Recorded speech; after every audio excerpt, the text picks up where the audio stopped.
Caríssimos irmãos, caríssimas irmãs, louvado seja nosso Senhor Jesus Cristo.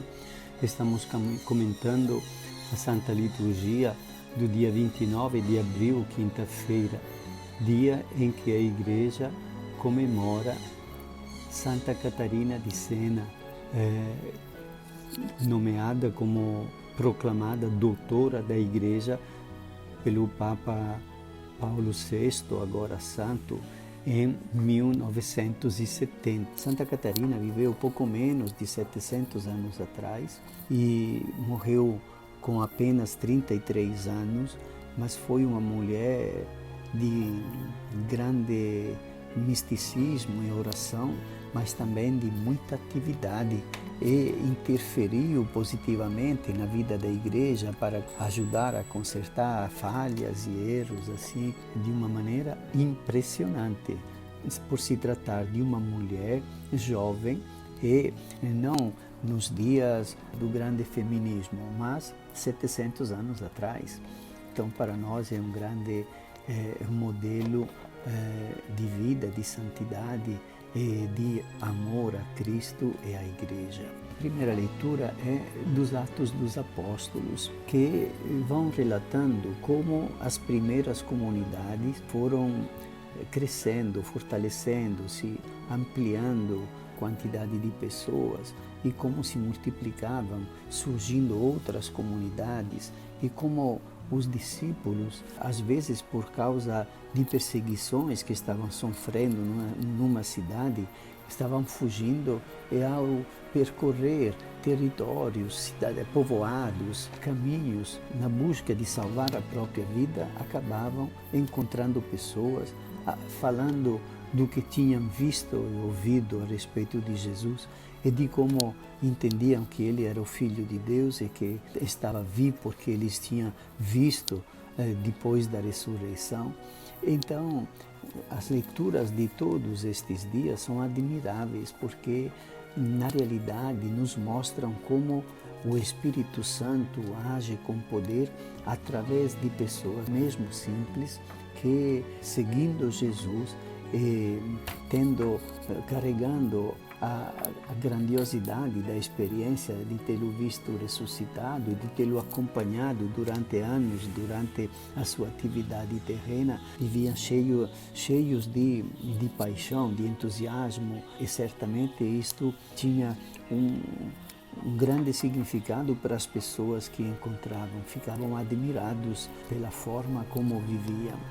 E certamente a grande novidade era o que está no início dos Atos dos Apóstolos, quando se diz que os que tinham recebido o batismo e formavam comunidades, frequentavam os encontros com os apóstolos para ouvirem a palavra de Deus, para partilhar o pão consagrado, e tinha um só coração e uma só alma. Quer dizer, se criava pouco a pouco um modo de conviver que era totalmente novo, inédito, conviver na paz, conviver na amizade fraterna, conviver um socorrendo a necessidade do outro, conviver na estima, no acolhimento, na verdadeira misericórdia e compaixão, na caridade de irmãos, que era uma coisa que não existe nem nos dias de hoje, fora do horizonte da vida cristã levada a sério. Imagine como poderia existir naqueles tempos antigos.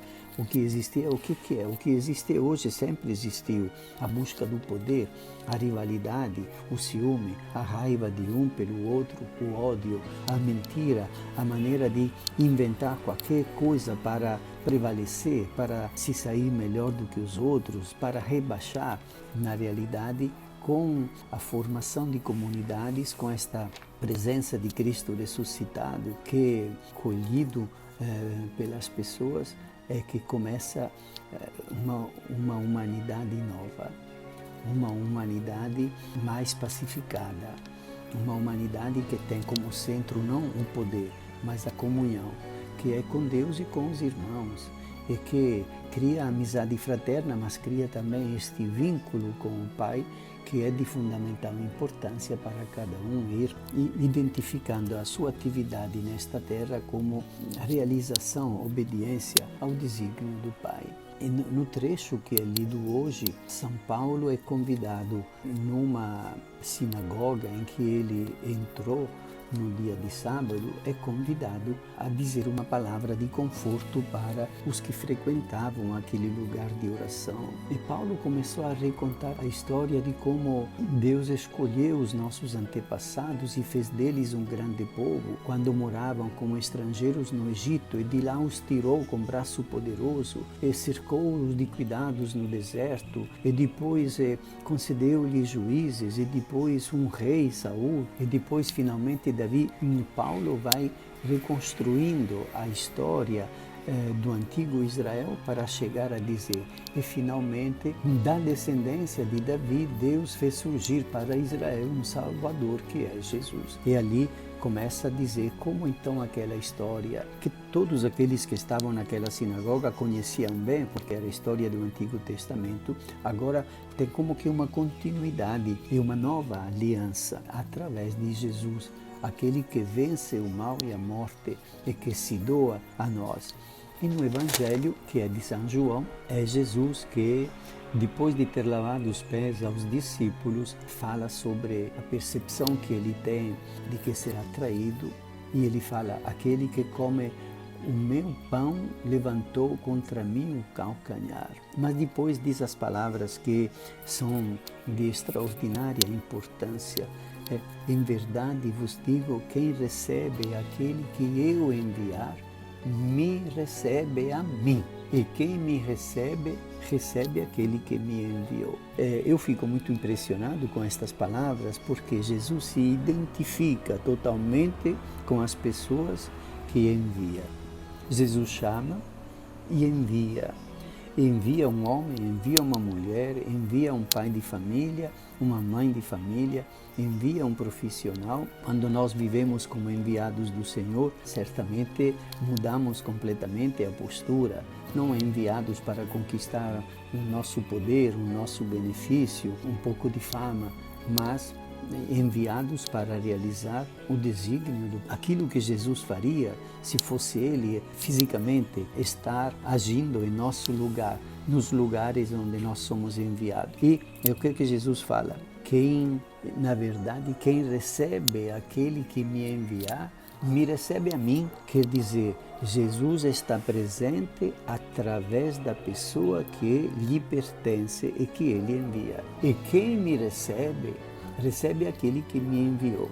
E quem recebe um homem, uma mulher, porque é um enviado de Jesus, recebe o próprio Jesus e recebe ao mesmo tempo o Pai que enviou Jesus. E então isto quer dizer que as pessoas, Jesus está descrevendo como as pessoas entram num caminho de comunhão que liga eu, você, com Ele, o Senhor, o Filho de Deus, e com o próprio Pai. E isto faz da vida de uma pessoa simples, como somos eu e você, um pai de família, uma mãe de família, um trabalhador, mas que vive com esta consciência de ser enviado por Deus, um caminho de comunhão que coloca a nossa vida, mesmo na simplicidade que lhe é própria, dentro de um horizonte infinito e eterno. Eu ainda quero repetir esta palavra. Eu vos digo, quem recebe aquele que eu enviar, me recebe a mim. E quem me recebe, recebe aquele que me enviou. Peçamos a Deus que possamos sempre participar desta misteriosa comunhão que renova a vida nossa e a vida de tantas outras pessoas, pela sua graça e misericórdia. Te abençoe Deus Todo-Poderoso, Pai, Filho e Espírito Santo. Amém.